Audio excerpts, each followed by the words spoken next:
The beauty of the birthday cake and Blackberry ice cream is just all the texture and layers in here colliding together and creating the most epic tasting experience you could ever dream of. It literally feels like the 4th of July in one spoonful.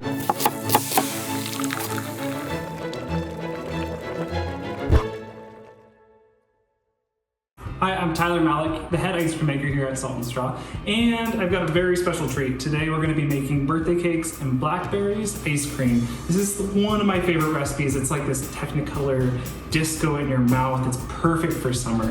And for a little bit more, subscribe below where we're making a honey lavender ice cream and a boysenberry oat milk sherbet. We're gonna start with a birthday cake crumble. This is almost like a streusel recipe where it's gonna be a little crunchy and drier. I love that because it's gonna give this pop of flavor and texture in the ice cream itself. So we'll start with a little bit of flour and brown sugar and white sugar. And then I add just a touch of salt, and baking soda, and then all of my sprinkles. And we're gonna fold this all into butter until it kind of creates like a heavily texture. You can use your hands, you can use a spatula. If you've got a KitchenAid, this is a really great use for kind of like a paddle attachment. I'm just gonna kind of use my hands to fold it all in together.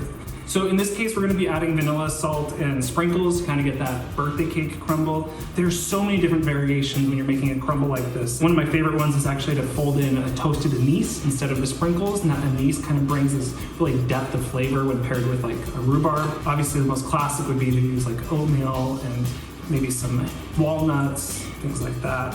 But this is just a really, really simple, universal recipe.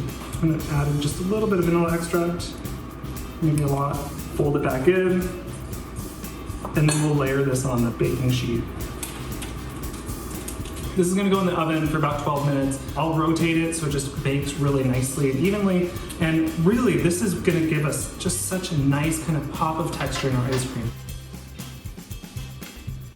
So I've got our ice cream base. I showed you how to make this in our honey lavender ice cream. It's really simple. It's been sitting in the fridge for about 24 hours, so it's kind of that perfect texture. And I've got a couple different ingredients. First of all, I've got just a simple vanilla extract, Madagascar. I've got a little bit of salt. And then I've got a secret ingredient. This is a clear vanilla extract. This is gonna give us that intense kind of classic vanillin, almost like a birthday cake kind of vanilla extract flavor. Commonly, I think like if you get an artificial or imitation vanilla extract, it's very similar. In this case, we've got a natural version of that. So with that, a little goes a long way. So we're just gonna keep it really, really light. And then I'll add my Madagascar vanilla and a nice pinch of salt. Give that a light stir, and then we'll load it in the ice cream machine. This should sit in the machine for about 25 minutes and come out about the texture of soft serve.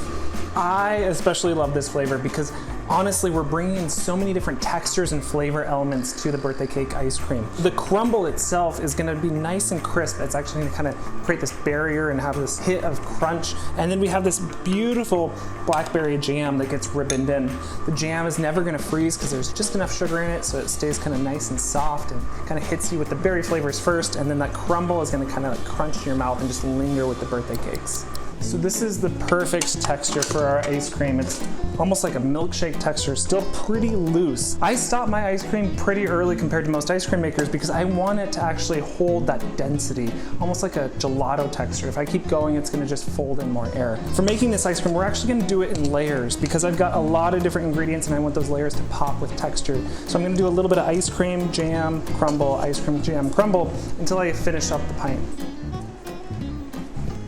So, perfect pint, birthday cake, blackberry ice cream. It's still soft, so I'm gonna let this sit in the freezer for about 6 to 8 hours, and then it'll be the perfect scooping temperature.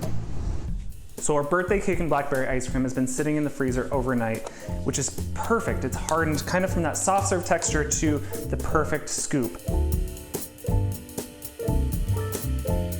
Okay, let's dig in.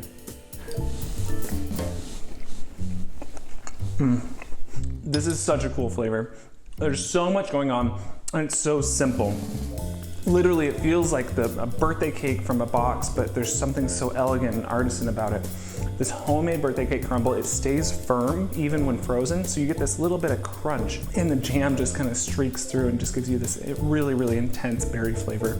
This is like one of the coolest base recipes you can ever try. There are so many different ways you can change this up, change the spices, the flavors, the berries. Try it out and leave comments below so I can see what renditions you're making. Subscribe so that you can see me making 2 more recipes: boysenberry oat milk ice cream and a honey lavender ice cream.